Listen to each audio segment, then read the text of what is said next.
Louvado, glorificado e engrandecido seja o nome de nosso Senhor e Salvador Jesus Cristo. Que o Senhor nosso Deus abençoe a sua vida, a sua casa e a sua família. Hoje eu trago o título de uma palavra muito importante para os nossos corações, cujo título é A Igreja Redimida do Senhor Jesus Cristo. As nossas ações como cristãos confirmam que fazemos parte desse rol. Essa é um título e ao mesmo tempo uma pergunta.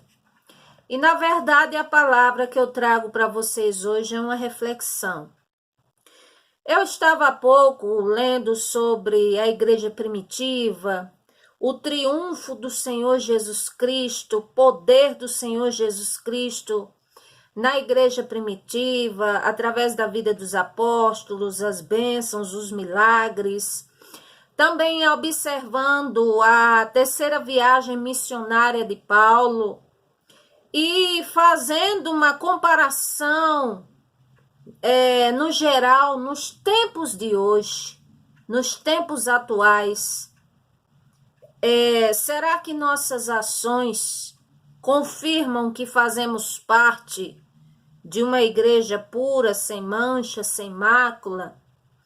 Será que nós, como cristãos, estamos agradando ao Senhor nosso Deus, cheios do Espírito Santo? Como éramos para ser? Sabemos que o fundador da igreja do Senhor na terra é Ele mesmo. Mateus 16, versículo 18, o Senhor disse assim, fazendo uma analogia com o nome de Pedro, significado de Pedro, Petros, pedra. E o Senhor disse, sobre esta pedra edificarei, ou seja, construirei a minha igreja, e as portas do inferno não prevalecerão contra ela. E a palavra igreja, em sua etimologia, no grego, eclésia, que quer dizer chamados para fora. E para fora de quê? Vamos pensar. Para fora da mistura, para fora do pecado, para fora das atratividades desse mundo, para fora de quê? De uma vida que não agrada ao Senhor, das trevas para a luz.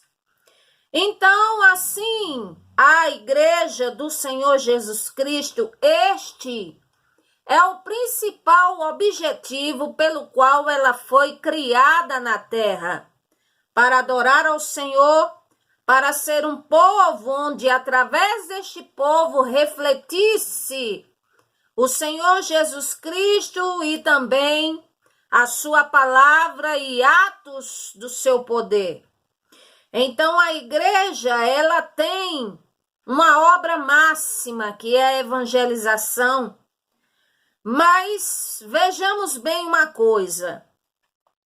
O fundador da igreja é o Senhor Jesus Cristo, e por ele nós somos chamados de a esposa do Cordeiro. Apocalipse 21, versículo 9. Corpo de Cristo, 1 Coríntios capítulo 12, versículo 27. Edifício, 1 Coríntios capítulo 3, versículo 9. Nação Santa, 1 Pedro capítulo 2, versículo 9. Propriedade peculiar, que está lá em Malaquias capítulo 3. Então, o Israel do Senhor nosso Deus, Gálatas 6,16. Somos chamados comparados como uma virgem pura, santa, imaculada, 2 Coríntios, capítulo 11, versículo 2. Castiçal, candeeiro, luz do Senhor, Apocalipse 1, 20. Família do Senhor nosso Deus, Efésios 2, versículo 17 ao 22. Cristãos, imitadores do Senhor nosso Deus, povo que se chama pelo nome dele. 2 Crônicas 7,14, santos e justos e servos no Senhor Jesus Cristo. Mas, contudo, a nossa vida, ela condiz com estes títulos que o Senhor deu para nós, Igreja do Senhor, que precisamos externar a obra, a missão de evangelização, e que se há por aí tanta distorção, tanta heresia, que se há por aí tanta mistura, tanta coisa, tanta inovação, e o que o Senhor quer é que sua igreja, o seu povo, faça o que está nos evangelhos de Mateus, de Marcos. Louvado seja o nome do Senhor. Marcos 16:15. Ide por todo mundo e pregai o evangelho a toda criatura. Mateus capítulo 28, 19 ao 20. Portanto, ide, ensinai a todas as nações, batizando-os em nome do Pai, do Filho e do Espírito Santo. Louvado seja o nome do Senhor. E o Senhor diz: eis que estou convosco, com a minha igreja, o meu povo, todos os dias até a consumação dos séculos. Amém. E Marcos 16, versículo 15, mais uma vez: ide por todo mundo e pregai o evangelho a toda criatura. Quem crê e for batizado será salvo, mas quem não crê será condenado. E estes sinais seguirão aos que creem. Não é que seguiu atrás só, ou que seguiria, mas que seguirão. Daria continuidade aos que creem.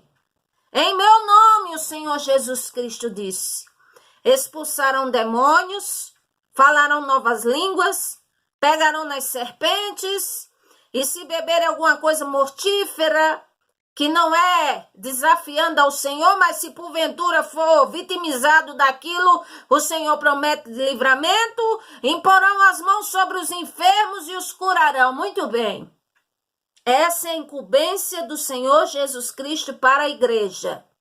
Para quem não sabe, o objetivo pelo qual a igreja, o povo, o templo foi edificado e construído é no Senhor Jesus Cristo, o principal e único fundador, e ele é o único e poderoso Deus e Senhor, e a igreja, ela foi assim, louvado seja o nome do Senhor, criada para adorar o Senhor, para que o povo viesse para o Senhor, abandonasse seus pecados, alcançasse a salvação e transmitisse o evangelho, a palavra do Senhor, a vontade dele para os demais.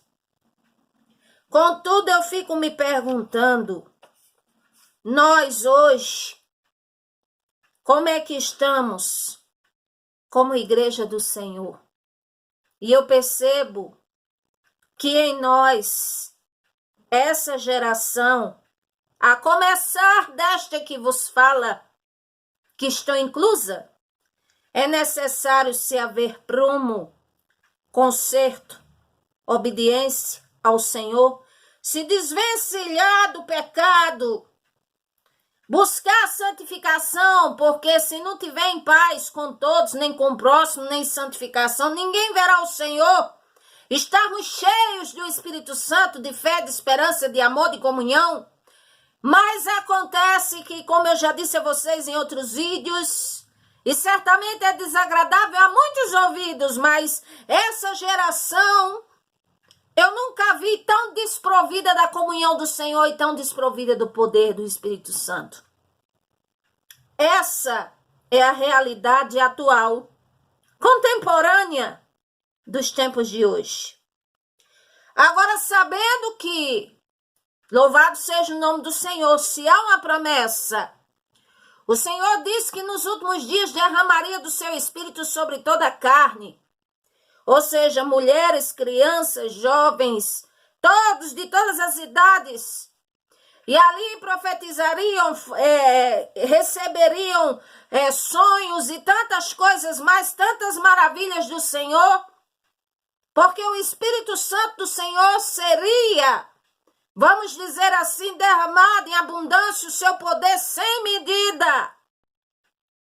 Mas em que tempo nós estamos? Estamos no tempo do princípio, vamos dizer assim, dos princípios das dores? ainda se há graça do Senhor nosso Deus também. Mas a minha maior preocupação, francamente falando, como sempre eu sou franca no que falo, é porque muitos estão apegados apenas às coisas que querem, do jeito que querem, da maneira que querem, e não estão atentando para a tarefa principal daquele que se diz ser chamado povo do Senhor. Estamos num tempo onde se há o egoísmo, se há a atratividade, se há... Parece que é um imã que puxa a muitos que eram para ser do Senhor, para estar lá misturado com as coisas do mundo, com as coisas deste século. E aí como é que fica a salvação? E como é que fica a nossa vida com o Senhor nosso Deus e a missão e tudo mais? Alguém pode dizer, mas estamos numa época tão difícil, tantas lutas, tantas percas, tantas coisas.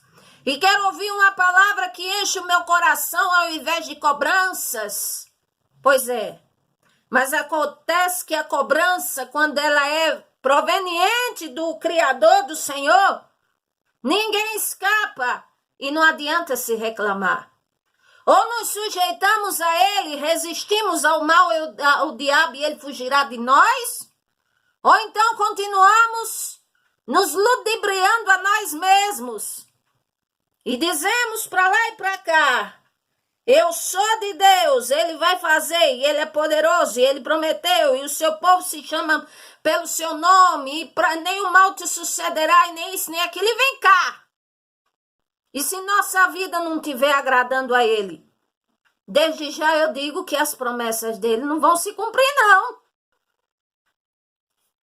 Agora, quando eu observo aqui, Atos capítulo 19, na terceira viagem missionária do apóstolo Paulo, vou trazer ele, dar o exemplo dele como se fosse uma igreja remanescente, cheia do Espírito Santo, a qual é a vontade do Criador para nós. E na terceira viagem missionária dele, louvado seja o nome do Senhor, que aqui me chamou muita atenção e é um exemplo digno de se observar. Primeiro, porque é a palavra do Senhor. E segundo, porque a gente vê a eminência, o poder do Senhor Jesus Cristo, o Espírito Santo, neste servo do Senhor. E aqui ele vai, a Bíblia diz, versículo 1 do capítulo 19 de Atos. E sucedeu que enquanto Apolo estava em Corinto, Paulo, tendo pregado em todas as regiões superiores, chegou a Éfeso, achando ali alguns discípulos, e disse, recebeste vós já o Espírito Santo quando crestes? E eles disseram, nós nem ouvimos falar acerca que haja Espírito Santo. E perguntou então, e sois batizados em nome de quem então? E eles disseram, no batismo de João. Mas Paulo disse, certamente João batizou com o batismo do arrependimento, dizendo ao povo que cresce, que após ele havia de vir, isso é, em Jesus Cristo. E os que ouviram foram batizados em nome do Senhor Jesus Cristo. E impondo-lhes as mãos, veio sobre eles, aqueles discípulos, o Espírito Santo do Senhor, e falavam em línguas e profetizavam, e estes eram ao todo uns 12 varões. Quer dizer, na terceira viagem missionária de Paulo, nós vemos a primeira maravilha, que é discípulos que receberam o Espírito Santo, que receberam renovo, que receberam novidade de vida, que receberam dons.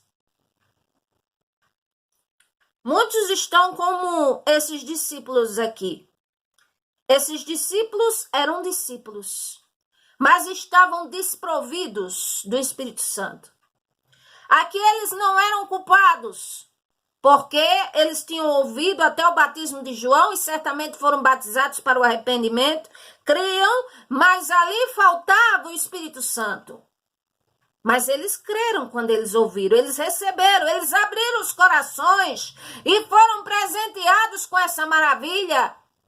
Ao passo que Quantos hoje têm a oportunidade de ouvir a palavra do Senhor? Às vezes abre uma congregação bem perto da sua casa, você ouve os louvores, o Senhor fala com você, te dá livramento, você sabe que é a mão do Senhor sobre sua vida e seu coração se endurece.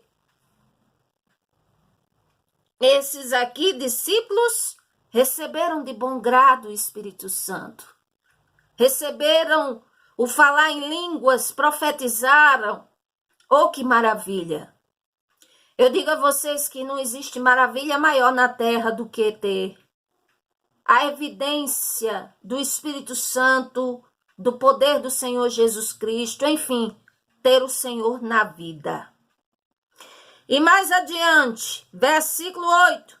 E entrando na sinagoga, falou ousadamente e por espaço de 3 meses, disputando e persuadindo-os acerca do reino do Senhor nosso Deus. Mas, como alguns deles se endurecessem e não obedecessem, falavam mal do caminho perante a multidão, retirou-se deles e separou os discípulos, disputando todos os dias na escola de um certo tirano. E durou isto por espaço de 2 anos, de maneira que todos os que habitavam na Ásia ouviram a palavra do Senhor Jesus Cristo, tanto judeus como gregos. Ou seja, a viagem missionária de Paulo, a 3ª viagem missionária, ele ficou ali na Ásia 2 anos. Começou com 3 meses. E o que é que vemos aqui? Dizer que pessoas se endureceram o coração, falaram mal. E ainda hoje acontece no tempo do povo de Israel, que viram o mar vermelho se abrir, que viram o Senhor mandar maná do céu, que viram o Senhor mandar cordonizes, que viram o Senhor libertar eles da mão de Faraó, que viram tanta coisa e ainda se endureciam. E ainda hoje existe pessoas que se endurecem e não querem mesmo nada com o Senhor. Mas aqui o que eu vejo como o servo do Senhor, o apóstolo Paulo, e que ele representa aqui a igreja do Senhor Jesus Cristo. Vamos dizer assim, ele, enquanto tivesse pessoas que ouvissem ou que não quisessem ouvir, ele estava ali pregando firmemente, ousadamente, de forma resiliente para a glória do Senhor e pregando sobre o reino do Senhor nosso Deus. Ele não estava ali ludibriando o povo para chamar atenção para ele. Ele não estava ali com falsos discursos. Ele não estava ali com falsas palavras, com falsas promessas. Ele estava falando ali sobre o reino do Senhor nosso Deus e certamente que o que era necessário, que era abdicar dos pecados, que era crer no Senhor Jesus Cristo, que era ter o Espírito Santo para estar no reino do Senhor nosso Deus. Aí você diz assim, já falei para minha família, mas minha família continua endurecida. O que é que eu devo fazer? Continua falando. Porque enquanto vida nós temos, sempre eu digo uma coisa, se cair 1000 vezes, se levante. E quantas vezes for necessário falar o evangelho, enquanto tiver vida, fale. Enquanto eu tiver vida, eu falo. Porque a palavra do Senhor, ela deve ser falada. E o Senhor Jesus Cristo, até em sua morte de cruz, o ladrão que estava do lado dele arrependido, ali, louvado seja o nome do Senhor, teve a oportunidade de receber uma promessa do Senhor de estar com ele no paraíso. Quer dizer, até o último momento, o Senhor estava ali expressando ali o seu amor e a sua palavra. Louvado seja o nome do Senhor. O que mais vemos aqui desta igreja do Senhor Jesus Cristo, através do apóstolo Paulo, no caso, estava aqui na posição itinerante e trazendo para a nossa vida hoje em todas as partes do mundo. O que é que fez Paulo? Versículo 11. E o Senhor nosso Deus, pelas mãos do servo do Senhor Paulo, fazia maravilhas extraordinárias, de sorte que até lenços, aventais, se levavam do seu corpo aos enfermos, as enfermidades fugiam deles, os espíritos malignos saíam. Ou seja, pelo poder do Senhor nosso Deus, o Espírito Santo, na vida daquele servo, ele estava tão munido, cheio do Espírito Santo, que havia maravilhas, milagres extraordinários. O apóstolo Paulo, ele podia ser perseguido, ele podia levar pedrada, ele podia estar machucado, ele poderia passar perseguição, mas certamente ele todo dia tinha uma novidade de vida para contar, porque o Espírito do Senhor era nele, estava nele, o Senhor estava com ele. Agora ele não pegava lenços e aventais e ludibriava o povo para se autopromover, não.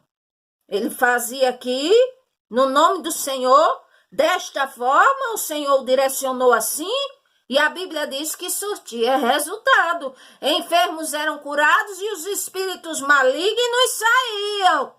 E ele não ficava aqui pedindo valores nem dinheiro para isso, não. Versículo 13. E alguns dos exorcistas judeus ambulantes tentavam invocar o nome do Senhor Jesus sobre os que tinham espíritos malignos, dizendo: esconjuro-vos, ou seja, por favor, por Jesus, a quem Paulo prega. E os que faziam isso eram 7 filhos de Seva, judeu, principal dos sacerdotes. Respondendo, porém, o espírito maligno disse: eu conheço a Jesus e sei quem é Paulo, e vós, quem sois? E saltando neles o homem que tinha um espírito maligno, se assenhorou dos dois, ou seja, tomou posse dos dois, pode mais do que eles, porque era mais forte, de tal maneira que deixaram eles despidos, feridos, e ali fugiram daquela casa. Ou seja, quando a pessoa está cheia do Espírito Santo, pode se levantar os obstáculos, os impedimentos e o engano, mas o engano não prevalece. Aqueles filhos de Seva, olhando Paulo, certamente pensavam: nós sabemos quem ele é judeu. Ele veio lá da escola de Gamaliel e nós somos filhos de judeu, nós vamos imitar ele, porque ele faz, a gente pode fazer também. Aí começaram dizendo: conjuro-vos, pois, ou seja, como se dissesse, por favor, pelo nome do Deus de Jesus, o qual Paulo prega. E o demônio olha e diz: conheço quem é Jesus, sei bem quem é Paulo e vocês são quem? E ali passaram vergonha. E pense uma coisa que é horrorizante. É quando um cristão no Senhor, às vezes, por causa de estar desprovido de comunhão, de poder do Espírito Santo, passa vergonha. Que o Senhor nos ajude. Versículo 17. E isso foi notório a todos que habitavam em Éfeso, tanto judeus como gregos, e caiu temor sobre todos eles, e o nome do Senhor Jesus era engrandecido. Ou seja, o nome do Senhor Jesus era engrandecido. Não era o nome de Paulo que era engrandecido, nem era o nome de Apolo. O povo aqui estava mais cristão do que os crentes de Corinto, que dizia, um dizia, eu sou de Paulo, outro dia dizia, eu sou de Cefas, eu sou de Apolo, eu sou de Cristo, eu sou não sei de quem. E na verdade ninguém estava agradando ao Senhor ali. Eu vou até dar continuidade do estudo de Coríntios, glória ao nome do Senhor. Mas aqui nós vemos que era o nome do Senhor Jesus Cristo que era engrandecido. Quem é para ser engrandecido na igreja não é nome de nenhum ser humano, é o nome do Senhor Jesus Cristo que deve ser engrandecido. Vocês querem ver uma coisa? Tempos atrás, se colocasse diante de uma faixa de qualquer congregação, venham.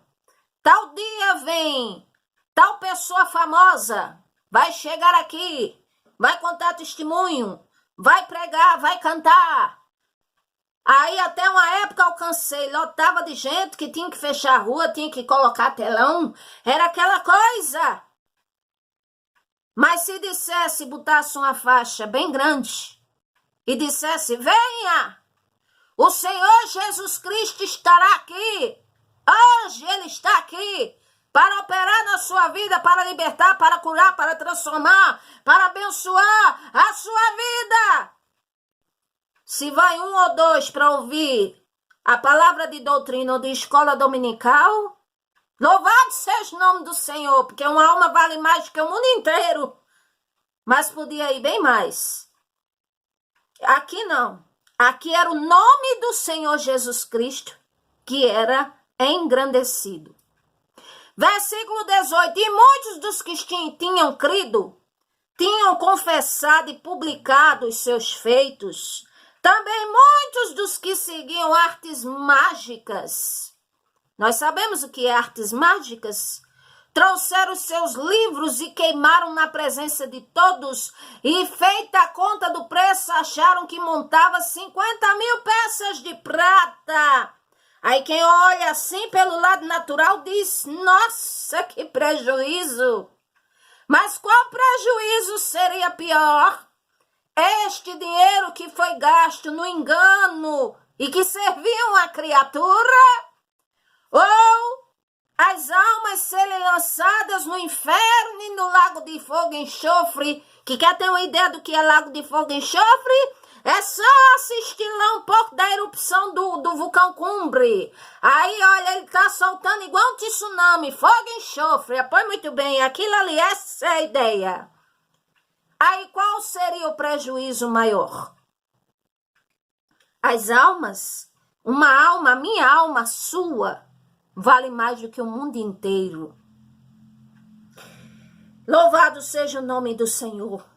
Aqui o nome do Senhor foi engrandecido.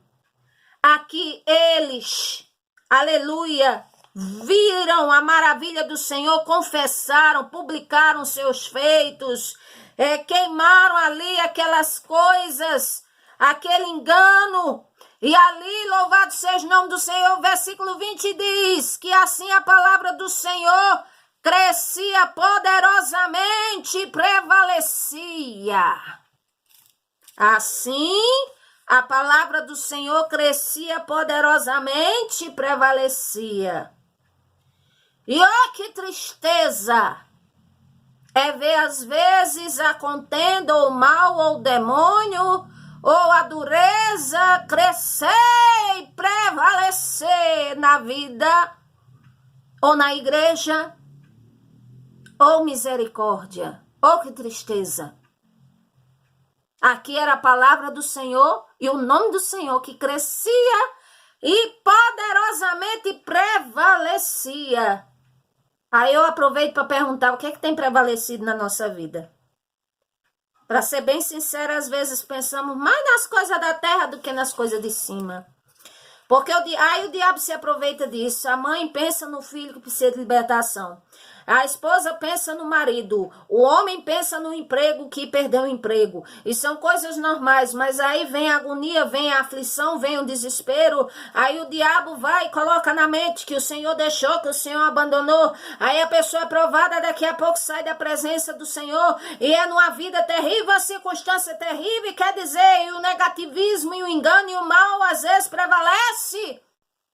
Em vez de ser o nome do Senhor e a fé no Senhor Jesus Cristo. Que o Senhor nos ajude para que o Espírito Santo do Senhor possa fluir em nossa vida. Para isso, é necessário nós mesmos observarmos nossas ações. Como dizia o apóstolo Paulo em outra feita, ele dizia: examinai-vos a vós mesmos para ver se estáis realmente na fé, ou se é que já estáis reprovados. Que o Senhor tenha misericórdia e que possamos melhorar nossos caminhos para o Senhor e pensar nas coisas lá de cima do alto, como diz a palavra do Senhor. Porque as da terra, por mais que venhamos a nos preocupar ou nos afligir, são temporais, mas as do alto são eternas. Que o Senhor nos ajude e nos abençoe. Amém, graças a Deus.